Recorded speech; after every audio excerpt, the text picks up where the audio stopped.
오직 한국에 최우선 공급한다. 사우디 왕세자가 전 세계를 향해 핵폭탄급 선언을 날렸습니다. 그리고 같은 시각 이란에서는 중국, 유럽, 일본, 내로라 하는 강대국 대사관 차량들이 꼬리에 꼬리를 물고 테헤란을 탈출하고 있었죠. 네, 그런데 바로 그 순간 전 세계 외교관들의 눈을 의심하게 만든 장면이 하나 포착됩니다. 모든 대사관이 불을 끄고 떠나는 거리에서 마치 나 여기 있소라며 보란 듯이 불빛을 환하게 밝히고 자리를 지킨 나라, 바로 대한민국입니다. 사우디가 2억 배럴이라는 천문학적 물량을 한국 한 곳에 몰아주고 오만이 아무도 모르게 한국만을 위한 항로를 열어준 이유? 위기 앞에서 절대 등을 돌리지 않는다는 그 무거운 신뢰가 지금 거대한 보상으로 돌아온 전말을 공개합니다. 여러분, 대한민국 화이팅! 댓글로 각자의 자리에서 묵묵히 버티는 우리 국민 모두를 응원해주세요. 딱 1초만요. 좋아요와 구독 꾹 부탁드립니다. 한국도 이제 빠져나가겠군. 저는 그렇게 생각했습니다. 당연한 수순이었죠. 그런데 그때였습니다. 보고서 한 장이 올라왔습니다. 사우디 왕세자가 직접 지목했죠. 한국을 최우선 공급 대상으로 지정한다. 저는 펜을 놓았습니다. 세계 1위 산유국이 위기 한복판에서 가장 먼저 살릴 나라를 찍은 겁니다. 바로 대한민국이었어요. 전쟁이 터지면 세계에서 가장 먼저 도망치는 사람들이 누구인지 아십니까? 외교관들입니다. 대사관 차량이 줄지어 빠져나가는 장면, 그건 뉴스가 아닙니다. 생존 본능이죠.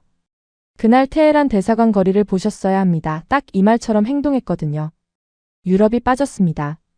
미국은 이미 손을 뗐죠. 일본도 중국도 떠났어요. 차량이 줄지어 나가는데 그건 철수가 아니었습니다. 탈출이었죠. 저는 레자 하세미입니다. 이란에서 27년간 에너지와 안보를 분석해 온 사람입니다. 수십 개 국가의 위기를 봐왔지만 그날 저는 처음으로 제 예측이 틀렸다는 걸 인정해야 했습니다. 제가 하는 일은 간단히 말씀드리면 이렇습니다. 어떤 나라가 위기에 빠졌을 때 그 나라가 살아남을 수 있는지 없는지를 숫자로 판단하는 일이죠. 에너지 공급선이 끊기면 얼마나 버틸 수 있는지, 어떤 나라가 손을 내밀고 어떤 나라가 등을 돌릴지, 그걸 데이터로 예측하는 겁니다. 감정은 넣지 않습니다. 저는 원래 그런 사람이었거든요. 국제사회라는 건 결국 이익으로 움직이는 구조이고 거기에 감정이 끼어들 자리는 없다고 생각해왔습니다. 한국에 대해서도 마찬가지였죠. 기술은 있지만 외교적으로는 제한적인 나라, 중동에서 특별한 존재감이 있다고 보기는 어려운 나라, 그 정도로 분류하고 있었습니다. 회의실에 들어서자마자 평소와 다른 공기가 느껴졌습니다. 누군가 보고서를 올렸고 그 첫 줄을 읽는 순간 회의실 전체가 멈춘 것처럼 조용해졌습니다. 사우디였습니다. 한국을 최우선 공급 대상으로 지정한다. 저는 그 문장을 2번 읽었습니다.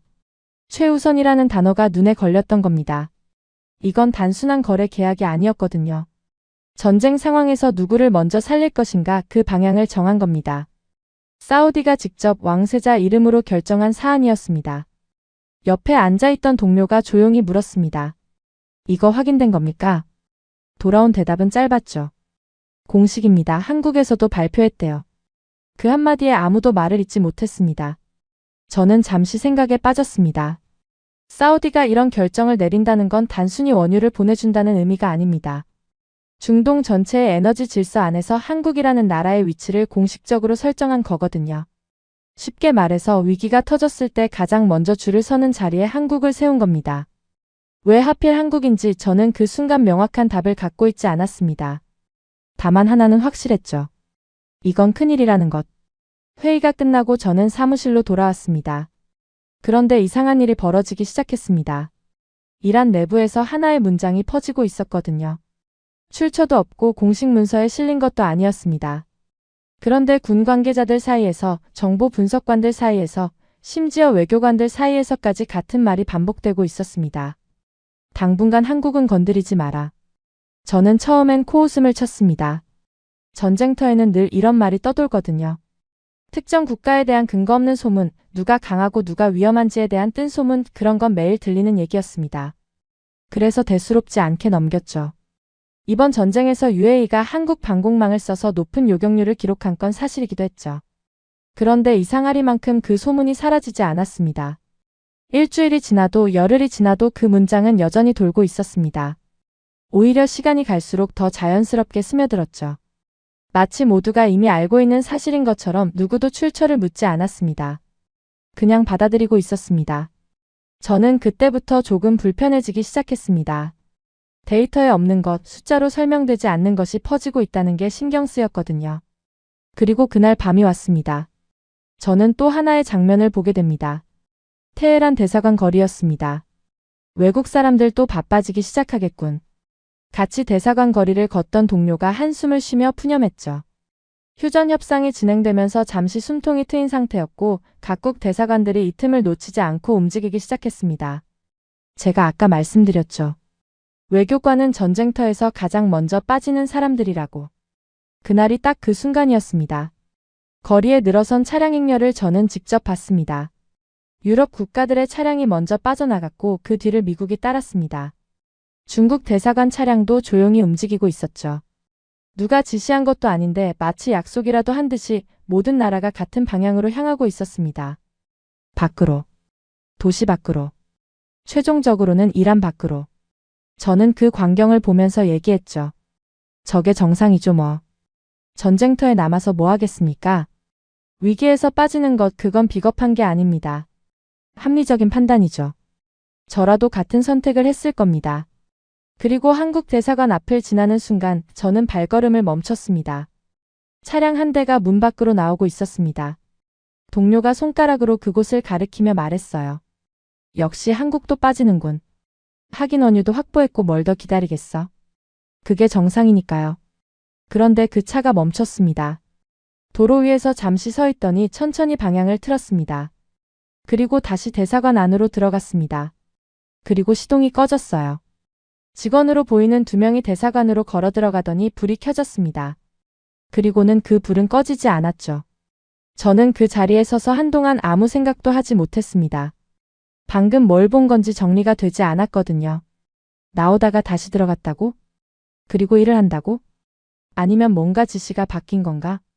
동행하던 동료에게 물었습니다. 적어봤습니까? 한국 대사관 다시 들어갔는데. 동료는 잠시 그쪽을 바라보더니 어깨를 으쓱했습니다. 글쎄요, 뭔가 사정이 있겠죠. 떠나기 전에 급하게 처리할 게 있던가. 하지만 저는 그렇게 넘어갈 수가 없었습니다. 이미 사우디가 최우선 공급을 약속한 나라였습니다. 다른 어떤 나라보다 먼저 살 길이 열린 나라였거든요. 빠져나갈 이유도 충분하고 빠져나갈 명분도 충분했습니다. 저는 다시 한국 대사관 건물을 바라봤습니다. 불이 켜져 있었습니다. 다른 대사관들이 하나둘 어두워지는 거리에서 그 건물만 환하게 빛나고 있었죠. 마치 자기들은 여기 있다는 듯이 그 불빛이 너무 환하게 보였어요. 그 순간 저는 처음으로 느꼈습니다. 이건 단순한 외교적 판단이 아니라는 것을. 숫자로 설명되지 않는 무언가가 저 안에서 작동하고 있다는 것을. 27년간 데이터만 믿고 살아온 저로서는 받아들이기 어려운 장면이었습니다. 그리고 그 밤 사무실로 돌아온 저는 책상 위에 놓인 메모를 다시 읽었습니다. 아까 회의실에서 적어놓은 문장이었죠. 한국은 건드리지 마라. 저는 그 문장을 한참 동안 바라봤습니다. 아침까지만 해도 웃어넘겼던 말이었는데 이제는 웃을 수가 없었습니다. 아직 이유는 모르겠습니다. 하지만 하나는 분명해졌죠. 이 나라에 대해서 저는 뭔가를 모르고 있었다는 겁니다. 2장. 이틀 뒤 소집된 회의는 평소보다 인원이 많았습니다. 에너지 분석팀뿐만 아니라 외교라인 관계자들까지 자리를 채우고 있었죠. 분위기가 묘했습니다. 평소에는 각자 보고서를 넘기며 담담하게 진행되는 자리인데 그날은 아무도 먼저 입을 열지 않았거든요. 모두가 같은 것을 기다리고 있다는 게 느껴졌습니다. 담당 분석관이 화면을 띄웠습니다. 지금 중동 국가들의 동향을 좀 봅시다. 그리고 가장 첫 번째로 띄워진 자료. 바로 사우디 에너지부 공식 발표 자료였죠. 저는 자세를 고쳐 앉으며 화면에 집중했습니다. 첫 번째 항목이 올라왔습니다. 사우디가 가장 먼저 움직였습니다. 즉시 공급 5천만 배럴. 저는 고개를 끄덕였습니다. 큰 수치였지만 사우디 규모를 생각하면 놀랄 만한 건 아니었거든요. 긴급 지원 차원에서 충분히 가능한 물량이었습니다. 옆에 앉은 동료도 비슷한 반응이었죠. 메모를 하면서 담담하게 숫자를 적고 있었습니다. 그런데 화면이 넘어가면서 두 번째 항목이 떴습니다. 저는 적고 있던 숫자 위에서 손이 멈췄습니다. 추가 배정 2억 배럴. 대상국 대한민국. 회의실이 조용해졌습니다. 방금 전까지 메모를 하던 사람들이 전부 멈춘 거죠. 누군가의 볼펜이 책상 위에 떨어지는 소리가 들릴 정도였습니다. 저는 화면을 다시 봤습니다. 숫자를 잘못 읽은 건가 싶었거든요. 2억 배럴. 틀림없었습니다. 이게 어느 정도 규모인지 설명을 드려야 할 것 같습니다. 한국이라는 나라가 하루에 소비하는 원유량이 대략 250만에서 300만 배럴 수준이거든요. 2억 배럴이면 단순 계산으로도 2달 이상을 버틸 수 있는 물량입니다. 거기에 즉시 공급분 5천만 배럴까지 합치면 이건 단기 지원이 아니라 장기 생존을 보장하는 수준이었던 거죠. 위급 상황에서 이러한 공급 결정은 국가 단위의 에너지 안보를 통째로 받쳐주겠다는 의미였습니다. 이거 공식 자료 맞습니까? 누군가 되물었어요. 저는 의자 등받이에 몸을 기댔습니다. 숫자 자체도 충격이었지만 진짜 놀라운 건 그게 아니었거든요. 사우디가 이 규모의 물량을 공식적으로 특정 국가 한 곳에 배정했다는 사실 자체가 이례적이었습니다. 보통은 이런 결정을 할 때 여러 나라에 분산시키거든요. 리스크를 나누는 거죠. 최소한의 예의만 차리며 관계를 유지하는 거예요. 그런데 이번에는 달랐습니다. 한 나라를 콕 집어서 최우선이라는 이름을 붙인 겁니다. 옆자리에서 누군가가 조용히 입을 열었습니다. 이거 전부 한국한테 가는 겁니까? 그 목소리에는 확인이라기보다 믿기 어렵다는 뉘앙스가 섞여 있었죠. 담당 분석관이 화면을 한 번 더 확인하고 대답했습니다. 최우선 배정입니다. 한국이 첫 번째 순위로 확정된 상태고요. 다른 나라는요? 없습니다. 그 대답을 듣는 순간 회의실 안의 공기가 한 번 더 가라앉았습니다. 저는 잠시 아무 생각도 할 수 없었습니다. 이건 제가 알고 있던 국제관계의 공식에 맞지 않았거든요. 에너지 외교라는 건 철저하게 이익의 교환입니다. 내가 줄 게 있으니까 내가 주는 것이고 내가 필요하니까 내가 파는 것이죠. 그런데 사우디가 이 정도 규모의 결정을 이 정도 속도로 한국 한 나라에 집중시켰다는 건 단순한 거래 논리로는 설명이 되지 않았습니다. 회의가 잠시 멈춘 사이에 맞은편에 앉아있던 선임 분석관이 입을 열었습니다. 하세미 자네는 어떻게 보나? 저는 솔직하게 말했습니다. 이해가 안 됩니다. 뭐가? 규모요. 왜 이 정도를 한 나라에 몰아줍니까? 사우디가 손해볼 이유가 없는데. 선임은 화면을 한참 바라보더니 천천히 고개를 저었습니다. 손해가 아닐 수도 있지. 사우디 입장에서 한국이 그만큼 값어치가 있다는 뜻 아니겠나? 그게 뭔지는 모르겠지만 말이야. 저는 그 말에 바로 대꾸하지 못했습니다. 값어치라는 단어가 머릿속에 남았거든요. 회의가 재개됐고 이후로는 세부 수치에 대한 분석이 이어졌습니다. 하지만 저는 솔직히 그 이후 내용이 잘 들어오지 않았습니다. 머릿속에서는 계속 같은 계산이 돌고 있었거든요. 5천만 배럴에 2억 배럴을 더하면 총 2억 5천만 배럴. 이건 어지간한 중견 국가의 전략 비축유 전체 규모에 맞먹는 물량이었습니다. 그걸 전쟁 와중에 한 나라에 보장한 겁니다. 회의가 끝난 뒤 저는 자리에 남아 있었습니다. 사람들이 하나둘 빠져나가는 동안에도 화면을 끄지 못했죠. 2억 배럴이라는 숫자가 화면에 그대로 떠 있었거든요. 저는 그 숫자를 바라보면서 며칠 전의 일을 떠올렸습니다. 대사관 거리에서 봤던 한국 차량. 나오다가 다시 들어간 그 장면. 그때는 이해하지 못했습니다. 왜 살 길이 열린 나라가 떠나지 않는지, 왜 나올 수 있는데 다시 들어가는지. 하지만 이 숫자를 보고 나니까 하나의 윤곽이 잡히기 시작했죠. 그들은 이미 알고 있었던 건지도 모릅니다. 자신들이 어떤 위치에 있는지를, 사우디가 어떤 결정을 내렸는지를, 그리고 그 결정이 의미하는 것이 무엇인지를. 그래서 굳이 떠나지 않아도 된다고 판단한 것일 수도 있습니다. 물론 이건 제 추측일 뿐이었죠. 하지만 그때까지 아무런 설명도 찾지 못했던 그 장면에 처음으로 실마리가 생긴 순간이었습니다. 저는 천천히 의자에서 일어나며 중얼거렸습니다. 그래서였군. 왜 그 문장이 나왔는지 조금씩 이해되기 시작한 거죠. 한국은 건드리지 마라. 이 말은 즉 한국은 건드릴 수 없다는 말과 같은 뜻이라는 걸요. 이란 내부에서 출처도 없이 퍼지고 있던 그 말. 저는 며칠 전까지만 해도 근거 없는 소문이라고 치부했었습니다. 하지만 이제는 달랐습니다. 그건 감정에서 나온 말이 아니었거든요. 이미 결정이 끝난 뒤에 자연스럽게 따라온 결과였던 겁니다. 사우디가 방향을 정했고 그 방향의 중심에 한국이 있었고 그걸 본 사람들이 내린 판단이 바로 그 한마디였던 거죠. 저는 사무실 불을 끄면서 한 가지를 인정해야 했습니다. 한국이라는 나라에 대해 제가 내린 평가, 기술은 있지만 외교는 제한적이라던 그 분류가 어쩌면 처음부터 틀렸을 수도 있다는 것을요. 세계 1위 산유국이 가장 먼저 손을 내민 나라를 두고 외교가 제한적이라고 말하는 건 이제 앞뒤가 맞지 않았으니까요. 그날 밤 저는 오랜만에 잠이 오지 않았습니다. 데이터만 믿어왔던 사람이 숫자 앞에서 오히려 흔들리는 기분이 이런 건가 싶었죠. 2억 배럴이라는 숫자는 분명 팩트였습니다. 그런데 그 팩트 뒤에 숨어있는 무언가가 저를 더 불편하게 만들었거든요. 사우디가 저 정도 결정을 내리게 만든 한국이라는 나라의 실체가 뭔지 저는 아직 파악하지 못하고 있었습니다. 그리고 그게 미치도록 궁금해졌어요. 3장. 며칠 뒤 반가운 소식이 들려왔습니다. 휴전 협상이 일시적으로 효력을 발휘하면서 테헤란 주변의 긴장이 한 단계 낮아진 거죠. 완전한 평화와는 거리가 멀었지만 적어도 민간인들이 움직일 수 있는 틈이 생겼습니다. 그런데 긴장은 낮아지면서 테헤란은 분주해지기 시작했죠. 각국 교민들이 그 창을 놓치지 않고 빠져나가기 시작했고 한국 교민들도 예외는 아니었습니다. 일부가 이 기회를 이용해서 이란 밖으로 이동했다는 보고가 올라왔거든요. 저는 그 보고를 읽으면서 처음으로 어깨에 힘을 뺐습니다. 이제 진짜 끝났군. 속으로 그렇게 생각했죠. 위기가 있었고 버텼고 그리고 빠져나왔다. 이게 정상적인 흐름이거든요. 어떤 나라든 위기 상황에서의 대응은 결국 같은 패턴을 따릅니다. 위기 발생, 상황 판단, 그리고 철수. 한국도 그 패턴을 밟고 있었고 저는 그게 당연하다고 봤습니다. 동료에게도 말했죠. 유럽, 일본에 이어서 한국 교민들도 나오기 시작했다더군요. 그래요? 잘 됐네. 이제 마무리 수순이겠군.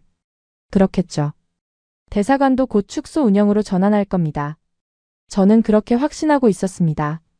교민이 빠졌으니 대사관 인력도 줄이는 게 수순이고 그 다음은 최소 인원만 남기고 사실상 닫는 겁니다. 만국 공통의 절차죠. 그런데 다음날 아침 저는 전날의 확신을 완전히 뒤집어야 했습니다. 추가 보고서가 올라왔거든요. 평소처럼 화면을 넘기다가 한 줄에서 손이 멈췄습니다. 한국 대사관 핵심 인력 복귀 완료. 저는 그 문장을 다시 읽었습니다. 복귀라는 단어가 눈앞에서 아른거렸거든요. 잠시 혼란스러웠습니다. 복귀라는 건 돌아왔다는 뜻인데 돌아오려면 먼저 나갔어야 하지 않습니까? 그러니까 이건 교민들과 함께 빠져나갔던 대사관 핵심 인력이 다시 테헤란으로 들어왔다는 의미였습니다. 저는 의자에서 몸을 일으켰습니다. 이게 무슨 소리입니까? 또 남았다고요. 옆에 있던 후배 분석관에게 화면을 가리키며 물었죠. 이거 확인된 겁니까? 한국 대사관 인력이 복귀했다고? 후배가 자료를 한 번 더 확인하더니 고개를 끄덕였습니다. 네, 맞습니다. 어제부로 핵심 인력 전원 복귀 확인됐고요. 정상 업무 중입니다. 전원이요? 전원입니다. 저는 한동안 아무 말도 하지 못했습니다. 이해가 되지 않았거든요. 교민들을 빼내는 과정에서 함께 나갔던 사람들입니다. 출국장까지 갔던 사람들이었죠. 이미 한 번 이란 밖을 밟을 기회가 코앞에 있던 사람들이에요. 안전한 곳까지 갔다가 다시 위험 지역으로 되돌아온 겁니다. 일부는 본인 가족만 보내고 복귀했다고 하던데요. 바보 아닙니까? 27년간 이 일을 해오면서 저는 수많은 철수 작전을 봐왔지만 빠져나간 외교 인력이 자발적으로 복귀한 사례는 본 적이 없었습니다. 한 번 나가면 끝이거든요. 그게 상식이죠. 그 다음 줄을 읽는 순간 등골이 서늘해졌습니다. 정상 근무 재개. 그들은 다시 출근하고 있었습니다. 마치 아무 일도 없었다는 듯이 어제 퇴근하고 오늘 출근하는 것처럼 전쟁 한복판의 도시에서 정상 업무를 시작한 겁니다. 저는 자리에 앉아서 한참을 생각했습니다. 이건 용기의 문제가 아니었거든요. 용감하다고 해서 전쟁터에 다시 들어가는 건 무모한 거지 합리적인 판단이 아닙니다. 그런데 한국 대사관은 무모하게 움직이는 조직이 아니었습니다. 이란 외교통 공무원들 사이에서 철저하고 빈틈없기로 소문난 조직이었죠. 심지어 지금 한국은 사우디의 최우선 공급을 확보한 나라의 외교 라인이지 않습니까? 그런 조직이 감정적으로 결정을 내렸을 리가 없었죠. 그러면 뭡니까? 이유가 있다는 겁니다. 반드시 돌아와야 할 이유가 말입니다. 저는 관련 자료를 뒤지기 시작했습니다. 대사관 복귀와 같은 시점에 올라온 보고들을 하나씩 확인했죠. 교민 철수 현황, 현지 치안 상태, 외교 채널 가동 여부, 그런 통상적인 자료들 사이에서 눈에 띄는 항목 하나가 걸렸습니다. 호르무즈 인근 한국 선박 26척 대기 중. 저는 그 문장을 보고 숨을 멈췄습니다. 26척. 호르무즈 해협 인근에 한국 선박이 26척이나 묶여 있었던 겁니다. 이건 제가 전혀 파악하지 못하고 있던 정보였습니다. 대사관이니 교민이니 하는 것에만 시선이 가 있었던 거죠. 그 바다 위에 사람이 있다는 걸 놓치고 있었습니다. 선박 26척이면 단순히 배만 있는 게 아닙니다. 선원들이 타고 있거든요. 한 척에 최소 20명 이상이 승선하고 있다고 치면 그 바다 위에 수백 명의 한국인이 발이 묶여 있었다는 뜻입니다. 해협의 긴장이 풀리지 않는 한 움직일 수도 없고 그렇다고 배를 버리고 나올 수도 없는 상황이었죠. 저는 그제야 퍼즐이 맞춰지기 시작했습니다. 대사관 인력이 왜 돌아왔는지. 교민들만 빼내고 끝낼 수 있는 상황이 아니었던 겁니다. 아직 바다 위에 남아있는 사람들이 있었으니까요. 한국으로 돌아가야 할 사람들. 그들을 두고 갈 수 없었던 거죠. 그 사람들을 위해서 외교 채널이 계속 가동되어야 했고 현장에서 상황을 관리할 인력이 필요했던 겁니다. 그래서 돌아온 거였습니다. 자기들은 이미 안전한 곳까지 나갔으면서 아직 나오지 못한 사람들 때문에 다시 들어온 겁니다. 그때 후배 분석관이 추가 자료를 넘겨줬습니다. 하세미 선배, 이것도 보시겠습니까? 선박교신 기록이 일부 올라왔습니다. 저는 받아서 읽었습니다. 짧은 기록이었죠. 현재 위치 유지 중. 추가 지시 대기. 상황 불안정. 세 줄이 전부였습니다. 하지만 그 세 줄이 가슴을 짓눌렀습니다. 이건 보고서의 문장이 아니었거든요. 현장이었습니다.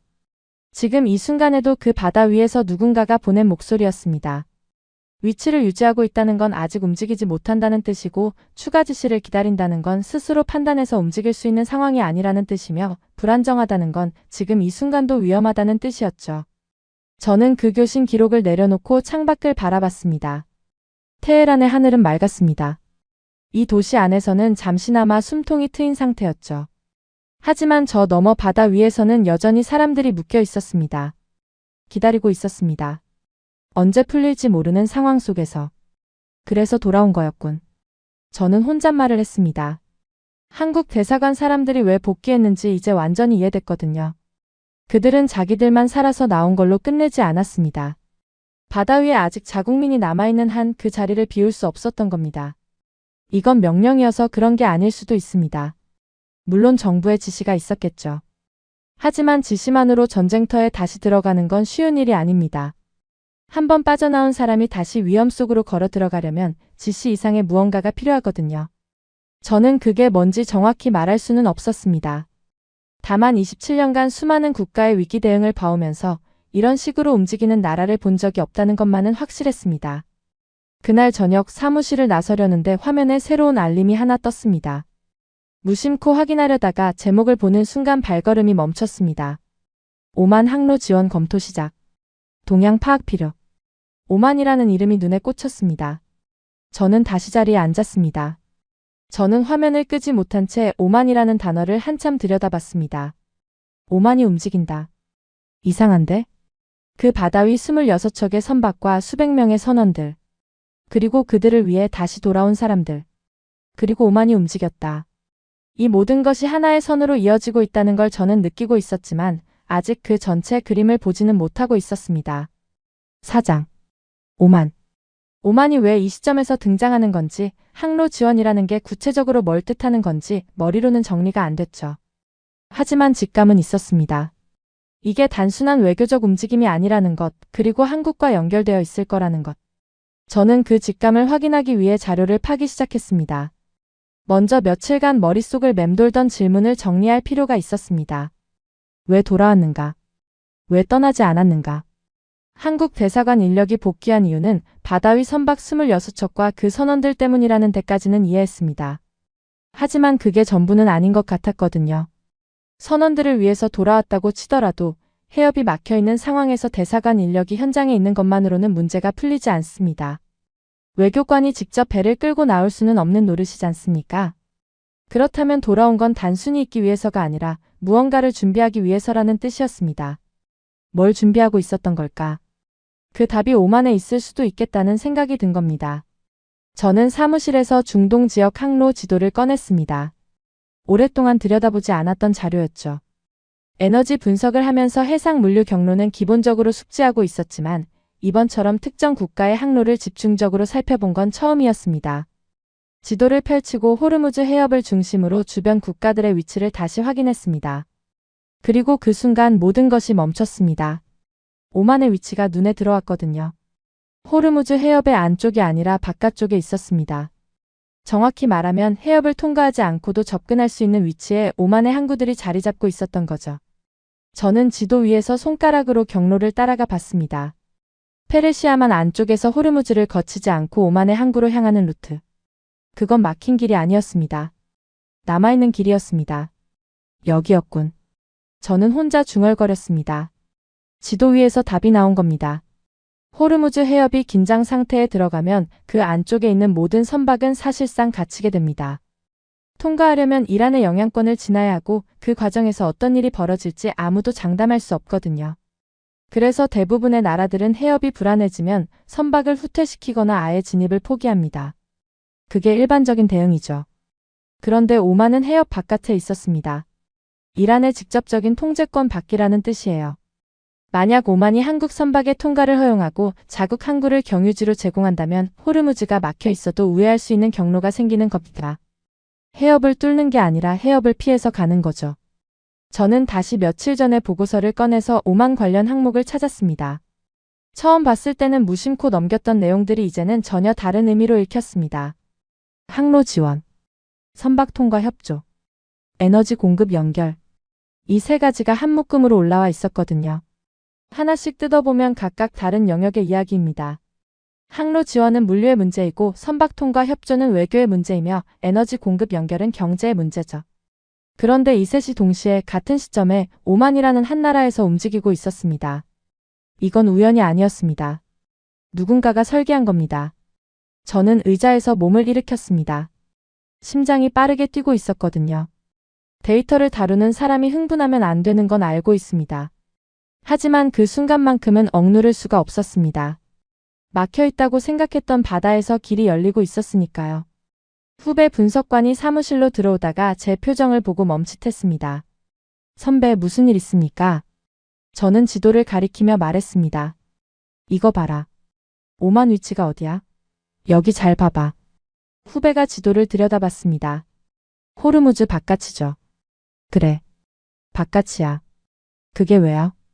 한국 선박이 26척 묶여 있다고 했잖아. 해협 안쪽에서.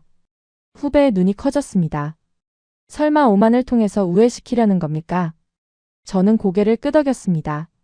항로 지원, 선박 통과, 협조, 에너지 공급 연결. 이 세 개가 동시에 올라왔어. 이건 단순한 검토가 아니야. 후배가 잠시 생각하더니 조용히 말했습니다. 길을 만들고 있는 거군요. 저는 그 말에 아무 대꾸도 하지 못했습니다. 후배가 정확히 맞는 말을 했거든요. 길을 만들고 있었습니다. 막혀 있는 곳을 억지로 뚫는 게 아니라 막히지 않은 곳을 찾아서 연결하는 방식으로. 힘으로 밀어붙이는 게 아니라 관계를 활용해서 열어가는 방식으로. 저는 다시 자리에 앉아서 그동안의 일들을 처음부터 되짚어봤습니다. 사우디의 최우선 공급 결정이 있었죠. 그 뒤에 대사관 인력이 떠나지 않았고 교민을 빼낸 뒤에도 핵심 인력이 복귀했습니다. 바다 위에는 선박 26척이 기다리고 있었고 선원들의 교신에는 위치 유지 중 추가 지시 대기라는 말이 담겨 있었죠. 그리고 지금 오만이 움직이고 있습니다. 이 모든 것이 하나의 선으로 이어졌습니다. 대사관이 남은 이유, 인력이 복귀한 이유, 선박이 자리를 지키고 있던 이유. 그들은 기다리고 있었던 겁니다. 이 길이 열리는 순간을. 저는 책상 위에 팔을 짚고 천천히 숨을 내쉬었습니다. 그래서 안 나간 거였습니다. 빠져나올 수 있었는데 남았던 건 아직 빠져나오지 못한 사람들이 있었기 때문이고 그 사람들을 위한 길이 만들어지고 있다는 걸 알았기 때문이었습니다. 그러니까 떠날 이유가 없었던 거죠. 오히려 지금 이 자리에 있어야 할 이유가 있었던 겁니다. 저는 창밖을 바라봤습니다. 테헤란의 하늘 너머 어딘가에 그 바다가 있었고 그 위에 26척의 배가 있었고 그 안에 수백 명의 사람이 있었습니다. 그리고 그 사람들을 위해 지금 이 순간에도 누군가가 길을 만들고 있었죠. 그때 제 머릿속에 다시 한번 그 문장이 떠올랐습니다. 한국은 건드리지 마라. 이란 내부에서 출처도 없이 떠돌던 그 말. 저는 처음엔 소문이라고 했고 그 다음엔 사우디의 결정에서 비롯된 결과라고 해석했습니다. 하지만 이제는 좀 더 깊은 의미가 보이기 시작했습니다. 그건 경고가 아니었습니다. 이미 결과를 본 사람들이 내린 결론이었던 겁니다. 한국이라는 나라가 위기 상황에서 어떻게 움직이는지를 지켜본 사람들이 스스로 도달한 판단이었죠. 사우디가 최우선으로 공급하겠다고 나선 나라. 살 길이 열렸는데도 떠나지 않은 나라. 나갔다가 다시 돌아온 나라. 바다가 막혔는데 새로운 길을 찾아낸 나라. 이런 나라를 상대로 뭔가를 시도한다는 건 생각보다 감당하기 어려운 일이 될 수 있다는 것을 그들은 이미 알고 있었던 겁니다. 저는 사무실 불을 끄기 전에 지도를 한 번 더 바라봤습니다. 호르무즈 해협이 그려진 그 지도 위에서 오만으로 이어지는 경로가 선명하게 보였습니다. 며칠 전까지만 해도 보이지 않았던 길이었죠. 아니, 보이지 않았던 게 아니라 보려고 하지 않았던 건지도 모릅니다. 한국이라는 나라를 기술은 있지만 외교는 제한적이라고 분류하던 시선으로는 이런 움직임을 읽어낼 수가 없었으니까요. 후배가 퇴근하면서 물었습니다. 선배 안 가십니까? 조금 있다가 갈게. 오만 건 계속 추적하실 겁니까? 해야지. 이건 아직 끝난 게 아니니까. 후배가 고개를 끄덕이고 나간 뒤 저는 혼자 남은 사무실에서 조용히 생각에 잠겼습니다. 한국은 지도에 없는 길을 찾아낸 것이 아니었습니다. 지도에는 원래 있었던 길이었죠. 다만 그 길을 보는 눈과 그 길을 열 수 있는 관계를 가진 나라만이 실제로 걸어갈 수 있는 길이었습니다. 그리고 외교 라인에서 조용하게 하지만 빠르게 움직였죠. 한국은 그 두 가지를 모두 갖고 있었던 겁니다. 그리고 그 사실이 저를 가장 불편하게 만들었습니다. 27년간 에너지와 안보를 분석해 온 사람으로서 이 정도 움직임을 사전에 예측하지 못했다는 건 저 자신의 분석 체계에 구멍이 있다는 뜻이었으니까요. 5장. 그날 아침 평소와 다른 소집이 있었습니다. 정기회의가 아니었거든요. 상부에서 긴급 지시가 내려온 겁니다. 회의실에 들어서니 분위기가 무거웠습니다. 에너지 분석팀뿐만 아니라 해양 감시 쪽 인원까지 불려와 있었죠. 이건 단순한 보고 자리가 아니라는 게 한눈에 느껴졌습니다. 상급자가 입을 열었습니다. 호르무즈 해협 통제를 강화한다. 즉시 전면 점검에 들어간다. 예상하지 못한 말은 아니었지만 그 다음이 문제였습니다. 해협을 이용하는 모든 국가의 선박을 대상으로 조사한다. 통행료를 제대로 냈는지, 우회 루트를 이용한 나라가 있는지, 선박 국적을 위장한 사례가 있는지. 전부 뒤져라. 회의실이 잠시 술렁였습니다. 전면 조사라는 건 업무량이 엄청나다는 뜻이었거든요. 옆에 앉은 동료가 소곤거렸습니다. 이거 어디서 나온 지시입니까? 저는 고개를 저었습니다. 위에서 직접 내려온 거야. 최근에 편법 쓰는 나라가 늘었나 봐. 꼼수 쓰는 데가 있긴 하죠. 선박 국적 바꿔치기 하는 데도 있고. 그래서 전부 들여다보겠다는 거지. 상급자가 다시 말을 이어갔습니다. 특히 최근 오만 경유 루트를 이용한 선박들 전부 확인해라. 누가 정식으로 통과했고 누가 빠져나갔는지 하나도 빠뜨리지 마라. 한국 선박도 포함입니까? 누군가가 물었습니다. 상급자가 눈을 들었습니다. 당연하지. 예외는 없다. 저는 그 말을 들으면서 묘한 긴장감을 느꼈습니다. 한국 선박도 조사 대상에 포함된다는 건 지금까지 제가 지켜봐온 한국의 움직임이 이란의 공식적인 감시망 안에 들어간다는 뜻이었거든요. 만약 한국이 다른 나라들처럼 편법을 쓰고 있었다면 이번 조사에서 드러날 수밖에 없었습니다.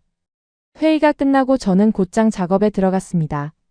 상부 지시니까 선택의 여지가 없었죠. 하지만 솔직히 말씀드리면 한국 쪽 자료를 들여다보는 건 개인적으로도 궁금했습니다. 지금까지 제가 관찰한 바로는 한국이 정식 절차만 밟고 있었지만 공식 조사를 통해 확인하는 건 별개의 문제니까요. 실제로 뒤를 까보면 다른 게 나올 수도 있는 겁니다. 며칠간 자료를 뒤졌습니다. 한국 선박들의 이동 경로, 통행 기록, 오만 경유 내역, 선박 국적 변동 여부까지 전부 확인했죠. 다른 나라들의 자료와 비교해 가면서 하나하나 대조했습니다. 그런데 결과가 이상했습니다. 아무것도 안 나왔거든요. 한국 선박은 국적을 바꾼 적이 없었고 통행 관련 비용을 우회한 정황도 없었으며 비공식 경로를 이용한 흔적도 전혀 발견되지 않았습니다. 모든 절차가 정식으로 처리되어 있었고 기록이 깔끔하게 남아 있었습니다. 편법이라고 부를 만한 것이 단 하나도 없었던 겁니다. 저는 후배 분석관에게 물었습니다. 한국 쪽 다 뒤져봤어? 네, 전부 확인했습니다. 아무것도 없어? 없습니다. 깨끗합니다. 다른 나라들은? 후배가 잠시 머뭇거리더니 대답했습니다. 몇 군데 걸렸습니다. 선박 국적 변경 사례가 2건, 통행료 미납 정황이 3건, 비공식 우회 루트 이용이 확인된 곳도 있고요. 한국만 없다는 거야? 한국만이라기보다는 이 정도로 깨끗한 나라가 거의 없습니다. 저는 의자에 등을 기대며 천장을 올려다봤습니다. 이란이 직접 감시망을 가동해서 조사했는데도 한국에서는 아무것도 나오지 않았습니다. 이건 운이 좋아서가 아니었습니다. 처음부터 규칙 안에서만 움직였기 때문에 가능한 결과였죠. 다른 나라들이 급하다는 핑계로 편법을 택할 때 한국은 느리더라도 정도를 고집했고 그 결과가 지금 이렇게 증명되고 있었던 겁니다. 보고서를 정리하는 도중에 다른 자료 하나가 눈에 들어왔습니다. 한국 선박 관련 최신 현황 보고였죠. 호르무즈 해협 안쪽에 여전히 묶여있는 26척의 선박, 그 선원들의 상황이 업데이트된 내용이었습니다. 저는 읽기 시작했습니다. 그리고 읽으면서 점점 표정이 굳어졌습니다. 선원 183명이 40일 넘게 바다 한가운데 갇혀 있었습니다. 식수가 떨어져서 바닷물을 정수기로 걸러 마시고 있었고 식량도 바닥을 보이기 시작한 상태였죠. 고립이 한 달을 넘기면서 선원들의 심리 상태도 한계에 가까워지고 있었습니다. 날카로워지고 쉽게 화를 내고 뉴스가 나올 때마다 기대와 실망을 반복하면서 지쳐가고 있었던 겁니다. 그런데 그 와중에 하나의 장면이 보고서에 담겨 있었습니다. 페르시아만 한가운데 소형 보급선 한 척이 화물선 옆에 붙어있는 사진이었습니다. 작은 배가 큰 배 옆에 바짝 다가가서 줄에 매단 상자를 하나씩 올려보내고 있었죠. 상자 안에는 쌀이 있었고 과일이 있었고 선원들이 버틸 수 있는 생필품이 담겨 있었습니다. 저는 그 사진을 한참 들여다봤습니다. 전쟁 한복판의 바다에서 작은 보급선이 위험을 무릅쓰고 접근해서 식량을 전달하고 있는 장면이었거든요. 화려한 작전이 아니었습니다. 뉴스에 크게 나올 만한 일도 아니었죠. 하지만 그 작은 배 한 척이 전달하는 건 단순한 쌀과 과일이 아니라 버틸 수 있다는 가능성 그 자체였습니다. 선원 인터뷰가 첨부되어 있었습니다. 기존에 있던 거랑 합쳐서 101분 좀 넘게 확보가 됐습니다. 100일. 그 숫자를 보는 순간 저는 며칠 전 오만에서 확보한 에너지 물량의 의미와 겹쳐지는 걸 느꼈습니다. 원유와 나프타로 100일을 버틸 수 있게 만든 것처럼 바다 위의 선원들도 100일을 버틸 수 있도록 식량을 채운 거였거든요.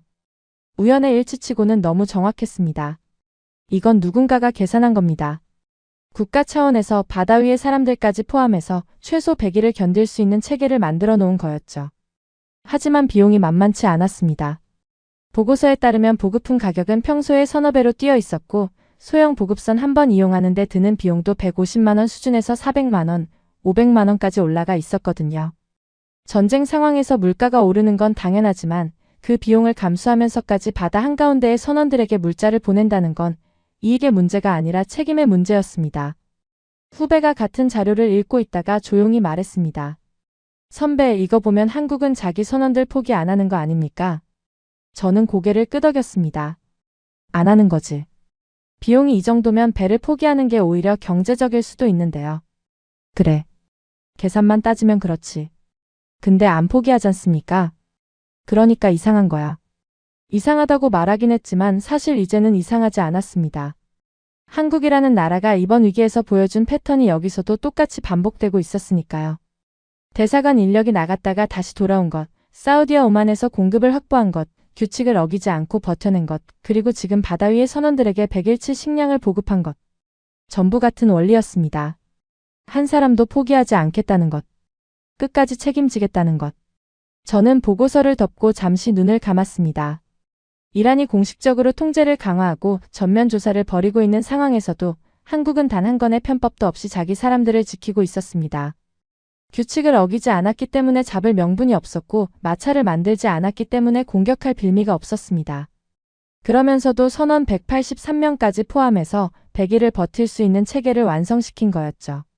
상급자에게 조사 결과를 보고하러 갔습니다. 한국 쪽은 어떻게 나왔나? 저는 담담하게 대답했습니다. 깨끗합니다. 편법 사용 사례 없습니다. 상급자가 잠시 저를 바라보더니 고개를 끄덕였습니다. 알겠다. 그게 전부였습니다. 하지만 그 짧은 고개 끄덕임에 담긴 의미를 저는 읽을 수 있었습니다. 놀랍지 않다는 듯한, 어쩌면 이미 예상했다는 듯한 반응이었거든요. 사무실로 돌아오면서 저는 생각했습니다. 한국이라는 나라는 위기를 넘기는 방식 자체가 달랐습니다. 힘으로 밀어붙이지 않고 편법으로 빠져나가지 않고 대신 관계를 통해 길을 만들고 규칙 안에서 버텼습니다. 그리고 그 과정에서 단 한 사람도 놓지 않았습니다. 바다 위에 떠있는 선원 한 명까지도. 이건 단순히 잘하는 나라가 아니었습니다. 상대하기 어려운 나라였습니다. 왜냐하면 흠이 없으니까요. 건드릴 데가 없는 겁니다. 6장. 사우디와 오만이 한국에 약속한 것들, 그게 실제로 움직이고 있는지를 눈으로 봐야 했습니다. 보고서에 추가할 내용이었죠. 사실 국제관계에서 약속이라는 건 종이 위에 글자일 뿐인 경우가 많거든요. 단지 말뿐인 경우가 많다는 거죠. 서명까지 마친 합의서도 상황이 바뀌면 휴지 조각이 되는 걸 저는 수없이 봐왔습니다. 특히 전쟁 상황에서는 더합니다. 어제의 약속이 오늘의 현실이 된다는 보장은 어디에도 없으니까요. 그래서 확인하고 싶었습니다. 한국이 받은 약속이 정말로 현실이 되고 있는지. 답은 생각보다 빠르게 나왔습니다. 사우디 쪽 물류 데이터를 추적해보니 이미 원유 선적이 시작된 상태였거든요. 5천만 배럴 규모의 즉시 공급분이 실제로 한국 방면으로 움직이고 있었습니다. 선적 일자, 항로, 수량까지 전부 확인이 됐죠. 저는 화면을 들여다보면서 고개를 끄덕였습니다. 진짜로 보내고 있군. 이건 약속이 아니었습니다. 이미 시작된 현실이었죠. 사우디가 이 속도로 움직인다는 건 결코 가볍게 볼 일이 아닙니다. 전쟁 와중에 원유를 보낸다는 건 단순히 배에 기름을 싣는 게 아니거든요. 물류 경로를 확보해야 하고 호의 여부를 결정해야 하고 수출 허가를 받아야 하고 도착지까지의 안전을 보장해야 합니다. 그 과정 하나하나가 전시에는 평소의 몇 배로 복잡해지죠. 그런데 사우디는 그걸 이미 실행에 옮기고 있었습니다. 말한 대로 하고 있었던 겁니다. 저는 잠시 화면에서 눈을 떼고 생각에 잠겼습니다. 사우디가 이 정도로 신속하게 움직이는 이유가 뭘까? 단순한 거래 관계라면 이런 속도가 나올 수 없거든요. 거래는 조건을 따지고 가격을 흥정하고 이행 시점을 조율하는 과정이 필수적입니다. 그런데 지금 사우디의 움직임에는 그런 절차적 지연이 보이지 않았습니다. 마치 이미 오래전에 결정이 끝나 있었던 것처럼 실행만 남은 상태에서 버튼을 누른 것 같았죠. 그 생각을 하고 있을 때였습니다. 후배가 문을 열며 들어왔어요. 카자흐스탄 소식 들으셨습니까? 카자흐스탄이요? 전혀 예상하지 못한 이름이었습니다. 사우디도 오만도 중동 에너지 질서 안에서 한국과 연결되는 맥락이 있었기에 이해할 수 있었죠. 하지만 카자흐스탄은 달랐습니다. 중앙아시아의 내륙 국가이고 중동의 긴장 상황과는 직접적인 관련이 없는 나라였거든요. 지금 한국에 원유 1,800만 배럴 공급한다고 발표했습니다. 저는 그 숫자를 보고 숨을 내쉬었습니다. 공식이야? 대상국이 한국 확실해? 1,800만 배럴이면 적은 양이 아닙니다. 카자흐스탄이 한 해에 수출하는 원유의 규모를 고려하면 특정 국가 한 곳에 이 정도를 별도 배정한다는 건 상당한 결정이었거든요. 그런데 더 눈에 띈 건 수량이 아니었습니다. 후배가 들고 있던 그 보고서에 적혀있던 한 줄이 저를 멈추게 했습니다. 고위급 협력 채널 신설. 이건 일회성 지원이 아니라는 뜻이었습니다. 긴급 상황에 대한 임시 조치가 아니라 앞으로도 계속 이어질 관계의 틀을 만든 거였거든요. 쉽게 말해서 카자흐스탄은 한국과의 에너지 협력을 일시적 도움이 아닌 구조적 관계로 격상시킨 겁니다. 위기 때 한 번 돕고 끝나는 게 아니라 위기 이후에도 연결을 유지하겠다는 의미였죠. 저는 의자에서 몸을 앞으로 숙이며 중얼거렸습니다. 이건 우연이 아니야. 협력 채널까지 신설할 정도면. 사우디가 움직이고 오만이 움직이고 이제 카자흐스탄까지 움직이고 있었습니다. 서로 다른 지역에 서로 다른 성격의 국가들이 같은 방향으로 한국을 향해 움직이고 있었던 거죠. 이건 한국이 각각의 나라에 개별적으로 요청해서 얻어낸 결과처럼 보이지 않았습니다. 오히려 한국이라는 나라와의 관계 속에서 각 나라가 자발적으로 판단한 결과처럼 보였습니다. 후배 분석관이 자료를 확인하고 있다가 제 쪽을 돌아봤습니다. 선배, 카자흐스탄까지 나오니까 분위기가 좀 많이 다른데요? 이건 완전히 다르지. 사우디는 중동 질서 안에서 이해가 되는데 카자흐스탄은 맥락이 좀 다르지 않습니까? 왜 움직인 겁니까? 좋은 질문이었습니다. 저도 같은 의문을 갖고 있었으니까요. 저는 잠시 생각한 뒤 과거 자료를 뒤지기 시작했습니다. 한국과 카자흐스탄의 에너지 협력 이력을 확인하고 싶었거든요. 자료를 펼쳐놓고 보니 윤곽이 잡혔습니다. 한국은 카자흐스탄과 오래전부터 에너지 분야에서 관계를 맺어오고 있었습니다. 카자흐스탄이 독립 이후 에너지 산업을 키워가던 시기에 한국 기업들이 들어갔고 인프라 구축에 참여했으며 기술 협력을 이어왔더군요. 화려하게 주목받은 적은 없었지만 꾸준히 관계를 유지해 온 겁니다. 그리고 그 패턴은 카자흐스탄에만 해당되는 게 아니었습니다. 자료를 더 넓게 살펴보니 중동과 중앙아시아 전역에서 비슷한 흔적이 보였거든요. 한국은 이 지역에 항상 먼저 들어왔던 나라였습니다. 다른 나라들이 리스크를 따지며 주저할 때 한국은 이미 현장에 있었죠. 중동붐이 일었을 때 가장 많이 중동의 땅을 밟은 나라는 한국이었어요. 건설 현장에도 에너지 개발 현장에도 인프라 프로젝트 현장에도.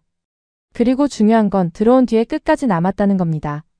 상황이 나빠져도 철수하지 않고 관계를 유지하면서 버텼죠.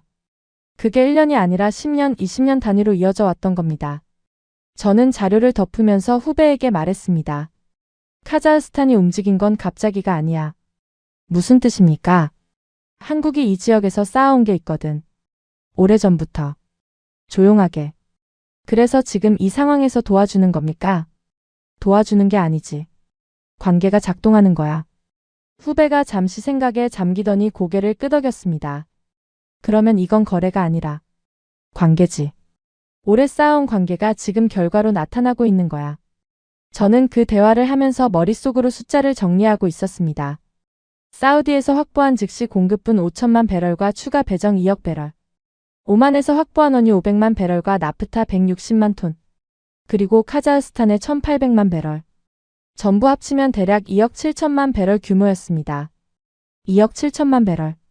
이 숫자를 처음 계산해냈을 때 저는 잠시 멍해졌습니다. 전쟁 한복판에서 한 나라가 확보한 에너지 물량이 이 정도라는 건 제 27년 경력에서도 본 적이 없는 수준이었거든요. 게다가 이건 한 곳에서 몰아서 받은 게 아니었습니다. 사우디, 오만, 카자흐스탄. 세 나라가 각각 다른 위치에서 다른 방식으로 같은 나라를 향해 움직인 결과였죠. 저는 창밖을 바라보며 조용히 중얼거렸습니다. 그래서였군. 그들이 왜 움직였는지 이제 이해됐거든요. 사우디가 최우선 공급을 결정한 건 한국의 군사력이 강해서가 아니었습니다. 오만이 항로를 열어준 건 한국이 경제 대국이어서가 아니었습니다. 카자흐스탄이 고위급 채널까지 신설한 건 한국이 압력을 넣어서가 아니었습니다. 한국이 오랜 시간 동안 이 지역에서 보여준 행동 방식, 먼저 들어오고 끝까지 남고 관계를 유지하는 그 방식이 만들어낸 결과였습니다. 과거의 신뢰가 현재의 공급으로 돌아온 겁니다. 이건 돈으로 살 수 있는 게 아니었습니다. 시간으로만 쌓을 수 있는 것이었죠. 선임 분석관이 사무실을 지나가다가 제 책상 위에 펼쳐진 자료를 보고 멈춰 섰습니다. 하셈이 아직도 한국 건 추적하고 있나? 네, 계속하고 있습니다. 결론이 나오던가? 저는 잠시 망설이다가 솔직하게 말했습니다. 결론이라기보다 제가 잘못 보고 있었다는 걸 알게 됐습니다. 뭘? 한국이라는 나라를요. 외교가 제한적이라고 분류했었는데 그게 아니었습니다. 선임이 의자를 끌어다 앉으며 물었습니다. 그럼 뭔가? 관계로 움직이는 나라입니다. 그것도 아주 오래전부터. 그들은 쌓아온 거예요. 지금의 결과를 말입니다. 선임은 잠시 생각하더니 고개를 한번 끄덕이고 자리를 떠났습니다. 별다른 대꾸는 없었지만 부정하지도 않았습니다. 그 침묵이 오히려 동의처럼 느껴졌죠. 사무실에 혼자 남은 뒤 저는 화면에 떠있는 숫자를 다시 한번 들여다봤습니다. 2억 7천만 배럴. 약속이 아니라 실행으로 증명된 숫자. 말이 아니라 물량으로 확인된 신뢰. 한국은 이 위기 속에서 세 나라로부터 동시에 지원을 끌어냈고 그 모든 것이 실제로 움직이고 있었습니다. 그리고 그 원동력은 군사력도 아니고 경제력도 아니고 압력도 아니었습니다. 시간이었습니다. 한국이 수십 년에 걸쳐 이 지역에서 쌓아온 시간. 그 시간이 지금 숫자로 돌아오고 있었던 겁니다. 7장. 며칠 뒤 소집된 회의는 분위기부터 달랐습니다. 평소 정기 분석 회의는 각자 맡은 지역에 보고서를 돌리고 데이터를 공유하고 몇 가지 코멘트를 주고받는 정도로 끝나거든요. 담담하고 사무적이고 감정이 끼어들 여지가 없는 자리죠. 그런데 그날은 회의실에 들어서는 순간부터 공기가 무거웠습니다. 참석 인원도 평소보다 많았고 상급자급 인사들이 뒷줄에 앉아있는 게 보였습니다. 이건 보고 자리가 아니라 결론을 내리는 자리라는 게 한눈에 느껴졌습니다. 주요 국별 대응 현황이 화면에 정리되어 올라왔거든요. 유럽은 대응이 늦었습니다. 제재와 외교적 성명은 빠르게 나왔지만 실제 에너지 수급에 대한 대비는 후순위로 밀려 있었죠. 말은 많았지만 움직임이 따라가지 못하고 있었습니다. 미국은 자국 내 비축유와 셰일 생산량으로 당장의 충격은 흡수할 수 있었지만 동맹국 지원까지 신경 쓸 여력이 부족한 상태였습니다. 중국은 러시아와의 파이프라인에 의존하면서 상황을 관망하고 있었고, 일본은 비축유를 풀면서 시간을 벌고 있었지만 장기적 대안은 아직 불투명했죠. 각 나라의 현황이 하나씩 올라올 때마다 회의실 안에서는 작은 코멘트들이 오갔습니다. 유럽은 예상대로군. 일본은 비축유 언제까지 버틸 수 있습니까? 중국은 지금 움직일 이유가 없으니까. 익숙한 분석이었고 예상 가능한 결과였습니다. 그런데 마지막 슬라이드가 올라왔을 때 회의실이 조용해졌습니다. 한국이었습니다. 화면에 정리된 내용은 다른 나라들과 확연히 달랐거든요. 사우디로부터 최우선 공급 확보, 오만을 통한 대체 항로 확보, 카자흐스탄으로부터 추가 물량 확보, 총 확보량 약 2억 7천만 배럴, 선박 26척 선원 183명에 대한 100일치 보급 완료, 편법 사용 사례 없음, 외교 채널과 실행이 동시에 작동. 숫자가 하나씩 올라올 때마다 회의실의 정적이 깊어졌습니다. 아까까지 각국 현황에 코멘트를 던지던 사람들이 전부 입을 다물고 있었거든요. 저도 마찬가지였습니다. 이미 제가 추적해온 내용이었지만 이렇게 한 화면에 정리되어 놓이니까 그 규모와 체계가 더 선명하게 와닿았습니다. 잠시 침묵이 흐른 뒤 맞은편에 앉아있던 외교라인 고위 관계자가 입을 열었습니다. 한국은 어떻게 봐야 합니까? 그 질문 하나에 회의실 전체의 시선이 집중됐습니다. 단순한 질문이 아니었거든요. 어떻게 봐야 한다는 건 지금까지의 분류 체계로는 한국을 설명할 수 없다는 뜻이었습니다. 기존의 틀 안에서 답이 나오지 않으니 새로운 판단을 내려달라는 요청이었죠. 아무도 먼저 대답하지 않았습니다. 몇 초가 흘렀고 그 몇 초가 유난히 길게 느껴졌습니다. 저는 그 침묵 속에서 생각하고 있었습니다. 지금까지 제가 한국에 대해 내려왔던 평가를 떠올렸죠. 기술은 있지만 외교는 제한적인 나라. 중동에서 특별한 존재감이 없는 나라. 분석 대상으로서의 우선순위가 높지 않은 나라. 그게 불과 몇 주 전까지 제 판단이었습니다.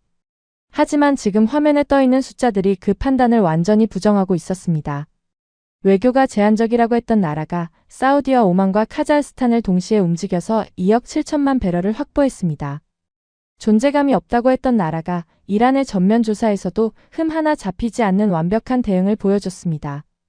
분석 우선순위가 낮다고 했던 나라가 주요국들 중에서 유일하게 위기를 실질적으로 돌파하고 있었습니다. 저는 입을 열었습니다. 회의실의 모든 시선이 저를 향했죠. 그 나라는 다릅니다. 적대국도 아니고 그렇다고 친하다고도 볼 수 없죠. 잠시 말을 멈췄습니다. 한 번 더 생각을 정리한 뒤에 이어갔습니다. 우리는 지금까지 한국을 여러 분석 대상 중 하나로 봐왔습니다. 하지만 이번 상황을 통해 분명해진 게 있습니다.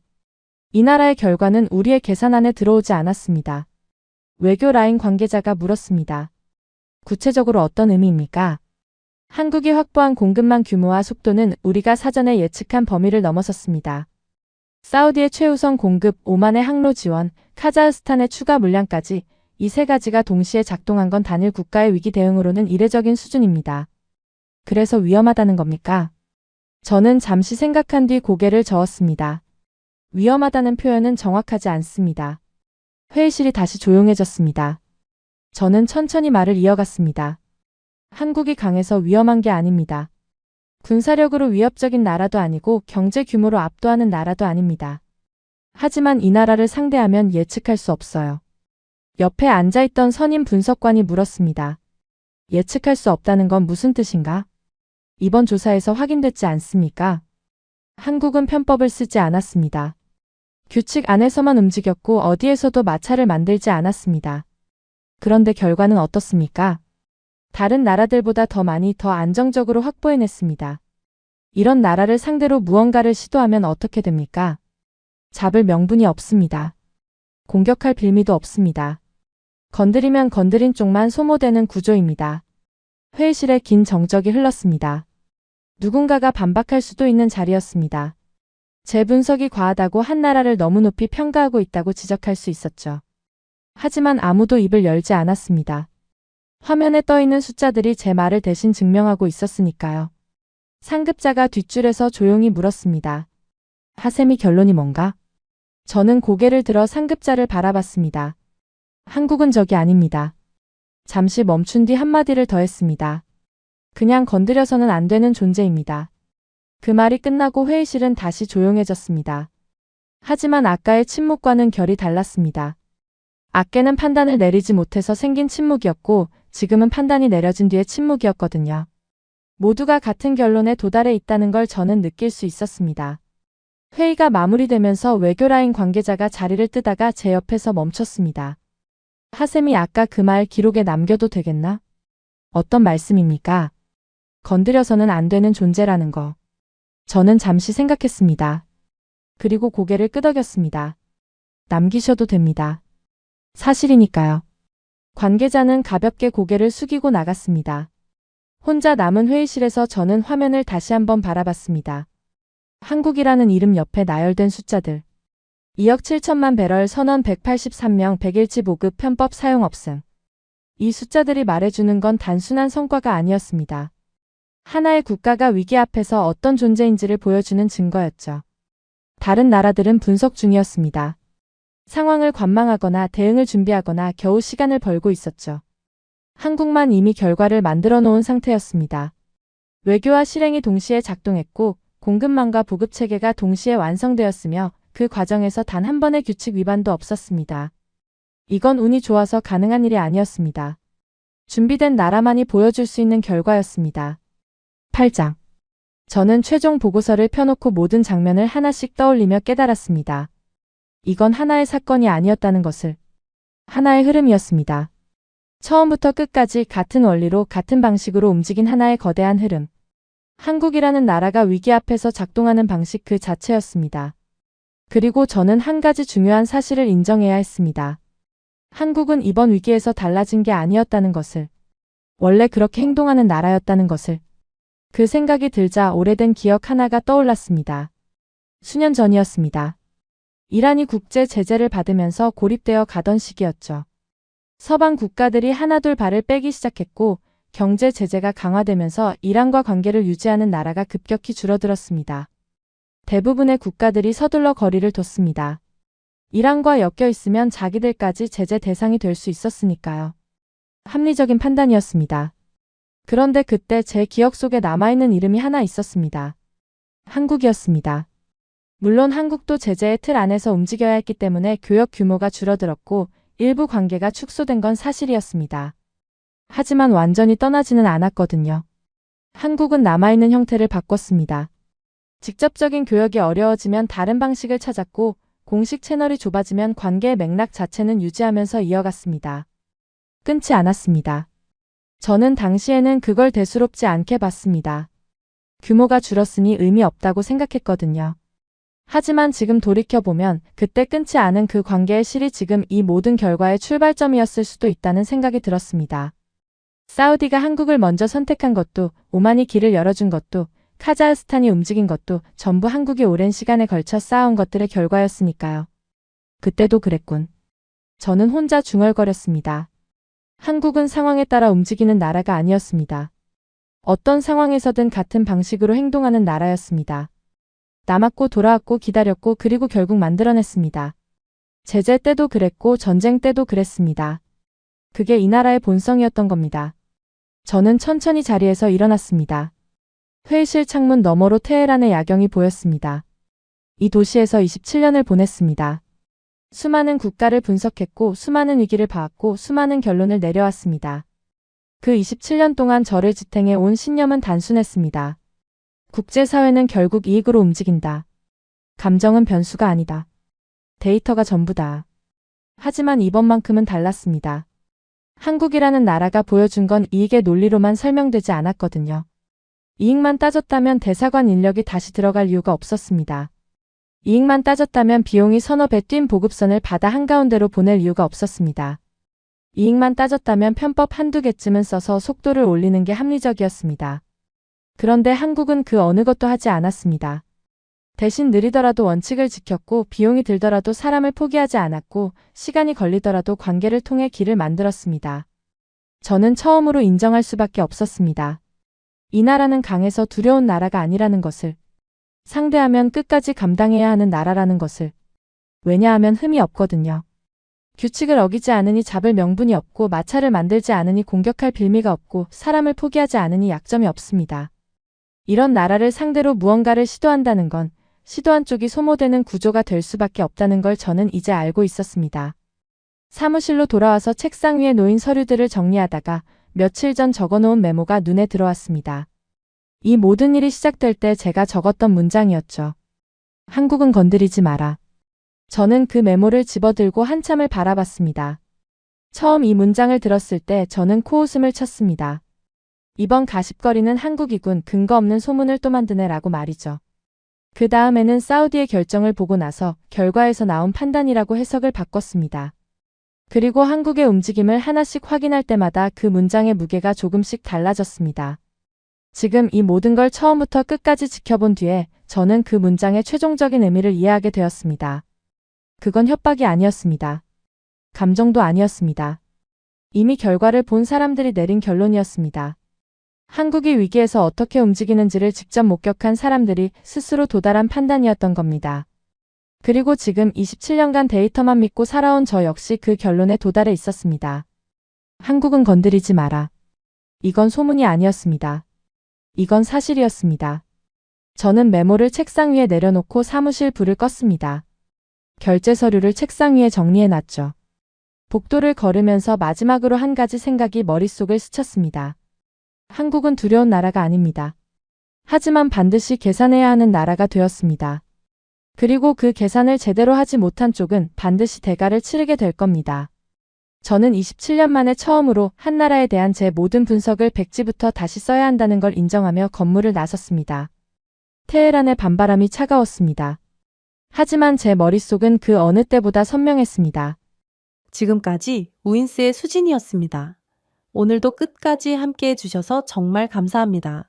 수진이랑 우인스 다음에도 함께해요. 오늘도 행복한 하루 되세요. 사랑합니다. 우인스 우리들의 이야기 작은 꿈도 커지는 이 순간 웃으며 함께 나가요 모두의 마음이 크게 울려요. 당신만의 감동 이야기가 늘 당신 곁에서 따뜻한 순간으로 남길 바랍니다. 다음에도 따뜻한 이야기로 다시 찾아올게요.